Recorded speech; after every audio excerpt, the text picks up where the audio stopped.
Jai Hind students. Today we will start the topic how do metal carbonates and metal hydrogen carbonates react with acid. So all of us know about the acid. Then what is metal carbonate? Carbonate means CO3 2 minus charge. Okay, that is carbonate. So metal carbonate means it can be M. M means normally हम M लिख सकते हैं metal के लिए. M can be sodium ion, it can be magnesium ion Na+ and Mg2+. ये आपको पता होगा कि इस पे चार्ज डिफरेंट मेटल पे डिफरेंट चार्जेस होते हैं प्लस चार्ज. सो MCO3 अगर लिखा हो तो इसका मतलब होता है मेटल कार्बोनेट, और जब ये सोडियम के साथ होगा तो ये क्या हो जाएगा Na2CO3, और मैग्नीशियम के साथ होगा 2+ चार्ज वाले के साथ तो MgCO3. ओके, क्योंकि ये चार्ज बैलेंस करते हैं. देखिए यहाँ 2+ है, यहाँ पे 2- है, ये कैंसिल हो जाएगा तो ये इसका फॉर्मूला का MgCO3. और सोडियम पे 1+ है और यहाँ पर कार्बोनेट पे 2- है, तो इसे हमें सोडियम को ट्वाइस करना पड़ता है, इसलिए इसका फार्मूला होगा Na2CO3. Okay. And metal hydrogen carbonate. अब हाइड्रोजन कार्बोनेट क्या होता है, देखिए HCO3-, यानी जैसे कार्बोनेट पे 2- था, अब एक H+ उसमें ऐड कर दिया गया है, तो अब इसका फार्मूला हो गया HCO3, और 1+ और 1- कैंसिल हो गया है यहाँ पे, इसलिए एक माइनस चार्ज बचा है कार्बोनेट पे. इसको बोलते हैं हाइड्रोजन कार्बोनेट. अब अगर लिखा हो सोडियम हाइड्रोजन कार्बोनेट तो यहाँ हो जाएगा NaHCO3. ओके. और अगर पोटेशियम के साथ करते हैं तो ये भी हो सकता है KHCO3. इस पे चार्ज अब नहीं लिखेंगे, ठीक है, क्योंकि ये दोनों क्या हो जाता है, चार्ज बैलेंस होगा. K+H+ और कार्बोनेट पे 2- ये बैलेंस है, इसलिए चार्ज लिखने की ज़रूरत नहीं होती. यहाँ सोडियम पे 1+, हाइड्रोजन पे 1+, कार्बोनेट पे 2-, तो 2+2- से कैंसिल हो जाता है, चार्ज लिखने की ज़रूरत नहीं होती. तो इसे हम ऐसे लिखते हैं. ओके. अब ये एसिड से कैसे रिएक्ट करते हैं, अब इसकी बात करें. The reaction occurring in the above activity are written as. तो ये एक्टिविटी से रिलेटेड है, तो हम एक्टिविटी को अलग से स्टडी करेंगे, ठीक है, उसके बारे में अलग से डिस्कशन करेंगे. अभी हम सिर्फ रिएक्शंस के बारे में बात कर रहे हैं. तो अगर सोडियम कार्बोनेट से HCl की रिएक्शन कराई जाती है, यहाँ देखिए लिखा हुआ S मतलब सॉलिड, एक्वस मतलब एक्वस सोल्यूशन है HCl का, वाटर में HCl यानी एसिड को मिलाया गया है, एक्वस सोल्यूशन. तो यहाँ क्या होगा, NaCl बनेगा, वाटर बनेगा, और CO2 गैस रिलीज होगी. यहाँ पर देखिए स्मॉल g लिखा है, water will be in liquid form and NaCl will be in aqueous form, यानी वाटर में सोडियम क्लोराइड सॉल्ट डिजॉल्व होगा. तो ये हम कह सकते हैं कि सोडियम कार्बोनेट जब एसिड से रिएक्ट करता है तो क्या बनता है, salt plus water plus carbon dioxide gas. उसे हम एरो से ऐसे दिखा सकते हैं कि CO2 गैस रिलीज हो जाती है. सोडियम हाइड्रोजन कार्बोनेट ये है NaHCO3, अभी मैंने आपको बताया. फिर इसे एसिड से रिएक्ट करा रहे हैं HCl से, तो यहाँ भी सॉल्ट बनेगा, water and CO2 gas release हो जाएगी यहाँ पर भी. तो यानी कि यहाँ पर देखिए सब कुछ सिमिलर है, NaCl, H2O एंड CO2, बस यहाँ पर बैलेंसिंग में यहाँ पर 2NaCl किया गया, यहाँ पर बैलेंस करने की ज़रूरत नहीं पड़ी. ओके. तो याद रखिएगा, बहुत सिंपल इक्वेशन है. On passing the carbon dioxide gas evolve through lime water.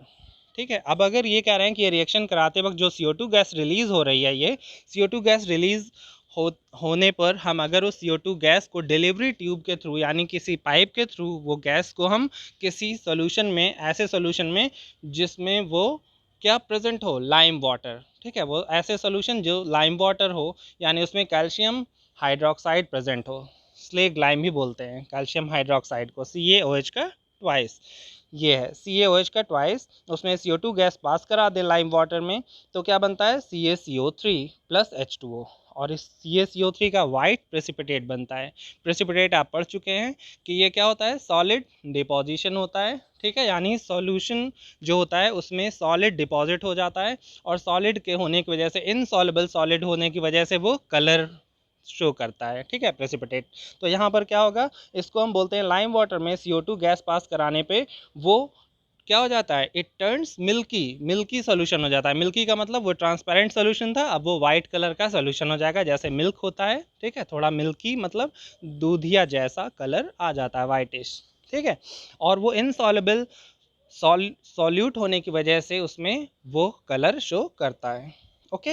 On passing excess CO2 the following reaction take place. अब देखिए, अगर पहले स्टार्टिंग में आप जैसे ही CO2 पास कराएंगे उस टेस्ट ट्यूब में, जो स्लेक्ड लाइम होगा उसका कलर मिल्की हो जाएगा, ऐसे ट्यूब से पास कराते हैं, ओके, तो उसका कलर मिल्की हो जाएगा। और कंटिन्यूसली अगर हम गैस पास कराते रहेंगे CO2 तो उसमें ये रिएक्शन होगी, CaCO3 जो बना था उसमें H2O प्लस CO2, ये तो प्रेजेंट है ही, और CO2 कंटिन्यूसली पास कराने पर ये बन जाता है CaHCO3 का ट्वाइस। इसे बोलते हैं कैल्शियम हाइड्रोजन कार्बोनेट, और ये होता है सॉल्युबल इन वाटर। यानी कि CaCO3 क्या था, इनसॉल्युबल इन वाटर, और अब कंटिन्यूसली काफ़ी टाइम तक जब आप लगातार कंटिन्यूसली पास कराएंगे CO2 गैस तो वो सॉल्युबल इन वाटर हो जाता है, कैल्शियम कार्बोनेट से कैल्शियम हाइड्रोजन कार्बोनेट में कन्वर्ट हो जाता है। तो वो प्रेसिपिटेट जो वाइट कलर का था यानी मिल्की हो गया था, वो धीरे धीरे उसका कलर फेड हो जाएगा और फिर से वो ट्रांसपेरेंट जैसा हो जाता है। ओके, तो ये रिएक्शंस बहुत इंपॉर्टेंट है और ये आपको याद रखनी है, ठीक है, कि CO2 गैस पास कराने पे स्लेक्ड लाइम का कलर मिल्की हो जाता है और फिर कंटिन्यूसली पास कराने पर थोड़े टाइम के बाद मिल्की से फिर ट्रांसपेरेंट जैसा होने लगता है, क्योंकि वो प्रेसिपिटेट वाइट कलर का फिर से सॉल्युबल हो जाता है वाटर में। Limestone, chalk and marble are different form of calcium carbonate. याद रखिएगा स्टूडेंट्स, CaCO3 जो ये फार्मूला है ये एग शेल पे भी होता है, ठीक है, जो अंडे की कवरिंग होती है उसका फार्मूला क्या है, कैल्शियम कार्बोनेट। मार्बल जो होता है संगमरमर, ठीक है, जानते हैं आप, उसका भी फार्मूला कैल्शियम कार्बोनेट। और जो चॉक होता है जो ब्लैक बोर्ड पे यूज़ किया जाता है या ग्रीन बोर्ड पे जो स्कूल में यूज़ होता है चॉक, उसका भी फार्मूला है कैल्शियम कार्बोनेट। ओके, और एक चीज़ कंफ्यूजिंग होती है, कभी कभी आप कंफ्यूज हो जाते हैं, बोन जो होता है उसमें कैल्शियम फॉस्फेट होता है, कैल्शियम कार्बोनेट नहीं होता वो, ठीक है, याद रखिएगा, कैल्शियम फॉस्फेट होता है बोन में, और ये तीनों का फॉर्मूला कैल्शियम कार्बोनेट ही है। All metal carbonates and hydrogen carbonates reacts with acid to give a corresponding salt, carbon dioxide and water. तो ये कह रहे हैं कि जब भी आप किसी भी एसिड से रिएक्शन कराएंगे इसमें तो आपको हमेशा CO2 और H2O यानी कार्बन डाइऑक्साइड एंड वाटर तो मिलेगा ही, और सॉल्ट डिपेंड करता है कि आप जो एसिड यूज़ करेंगे उसी का सॉल्ट वो करेस्पॉन्डिंग सॉल्ट बोलते हैं। कि जैसे यहाँ पर क्लोराइड लिया गया है तो क्लोराइड मिल रहा है, सल्फेट लिया जाएगा तो सल्फेट का मिलेगा, ठीक है, किसी भी और सॉल्ट का लेंगे कार्बोनेट, सल्फेट, फॉस्फेट, तो वो आपको वही करस्पॉन्डिंग सॉल्ट भी मिलता है। मेटल कार्बोनेट और hydrogen carbonate plus acid give salt plus CO2 plus H2O। जो ऊपर रिएक्शन लिखी इसी को जनरल रिएक्शन इसको बोलते हैं, ठीक है, कि किसी भी मेटल का कार्बोनेट हो उसमें रिएक्शन कराएंगे किसी भी एसिड से तो उसमें आपको सॉल्ट मिलेगा, CO2 और H2O, ये श्योर है कि यही हमेशा मिलता है।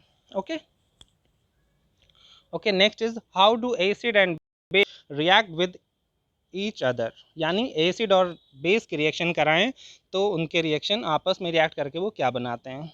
अब देखिए एसिड और बेस की रिएक्शन करा रहे हैं, एसिड यहाँ रेड दिया हुआ है और बेस ब्लू दिया हुआ है, ये आपको याद रखने के लिए है, ठीक है। आपको पता है कि लिटमस पेपर पे एसिड का कलर रेड था और बेस का ब्लू होता है, यानी कि एसिड में ब्लू टू रेड कन्वर्जन होता था और बेस में रेड टू ब्लू होता था। अब एसिड और बेस को आपस में रिएक्ट कराया जा रहा है तो रिएक्ट करने से क्या बनता है, salt and water. The reaction between an acid and a base to give salt and water is known as neutralisation reaction. देखिए ये एक इंपॉर्टेंट चीज़ है, याद रखिएगा, न्यूट्रलाइजेशन रिएक्शन का मतलब है जिसमें न्यूट्रल हो जाती है चीज़ें, यानी कि एसिड है अगर कोई सोल्यूशन और कोई बेसिक सोल्यूशन है, दोनों को मिलाने से दोनों एक दूसरे को क्या करते हैं, न्यूट्रलाइज कर देते हैं, और इस रिएक्शन को हम न्यूट्रलाइजेशन रिएक्शन बोलते हैं, ठीक है। जैसे आप पढ़ चुके हैं किसी भी चीज़ पे चार्ज होता है तो उसके चार्ज को हम ख़त्म करें तो उसे भी न्यूट्रलाइजेशन बोलते हैं। तो वैसे ही यहाँ याद रखिएगा एसिड और बेस की एसिडिटी और बेसिसिटी को ख़त्म करने को हम यहाँ पर न्यूट्रलाइजेशन टर्म यूज़ करते हैं। इसलिए acid plus base gives salt and water, यहाँ लिखा हुआ base plus acid gives salt and water.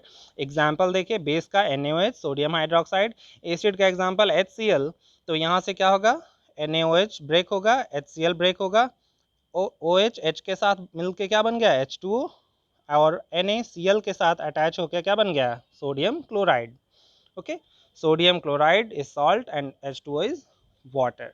तो यहाँ पर और भी एग्जाम्पल्स आप दे सकते हैं, ओके, जैसे यहाँ एग्जाम्पल लेते हैं H2SO4 एसिड है, ओके, और KOH ये क्या है, बेस है, H2SO4 acid and KOH base, यहाँ पर बताइए क्या होगा, फिर यहाँ ब्रेक करेंगे, K प्लस और OH पे माइनस चार्ज होता है, और H2SO4 में H पे प्लस चार्ज और सल्फेट पे 2 माइनस चार्ज होता है। अब प्लस वाला माइनस के साथ और ये प्लस वाला इस माइनस के साथ, यानी OH और H प्लस जब मिलेंगे तो हमेशा क्या बनता है, H2O, और सॉल्ट क्या बनेगा, KSO4, ठीक है। लेकिन इस पर 2 माइनस चार्ज है और पोटेशियम पे 1 प्लस है, तो जैसे मैंने आपको बताया बैलेंस करना होता है, इसलिए हमें इसे बैलेंस करने के लिए K2SO4 लिखना पड़ेगा। तो ये 2 प्लस और 2 माइनस कैंसिल हो जाएगा चार्ज और बन जाएगा ये K2SO4, यानी इसका नाम होगा पोटेशियम सल्फेट, और यहाँ पर H2O क्या है, वाटर। तो आपको इसे इक्वेशन लिखने के बाद बैलेंस करना भी आना चाहिए। ओके, तो आप इस इक्वेशन को बैलेंस कर सकते हैं कॉपी में। ऐसे ही आपको अब 3 इक्वेशंस अपने आप लिखनी है और उसे बैलेंस करके बताना है, ठीक है। ये आपका होम असाइनमेंट है कि आपको 3 एसिड्स कोई भी और 3 बेसेस डिफरेंट लेकर रिएक्ट कराना और उनका करस्पॉन्डिंग सॉल्ट और वाटर जो बनेगा उनका नाम लिख के दिखाना है। Okay students,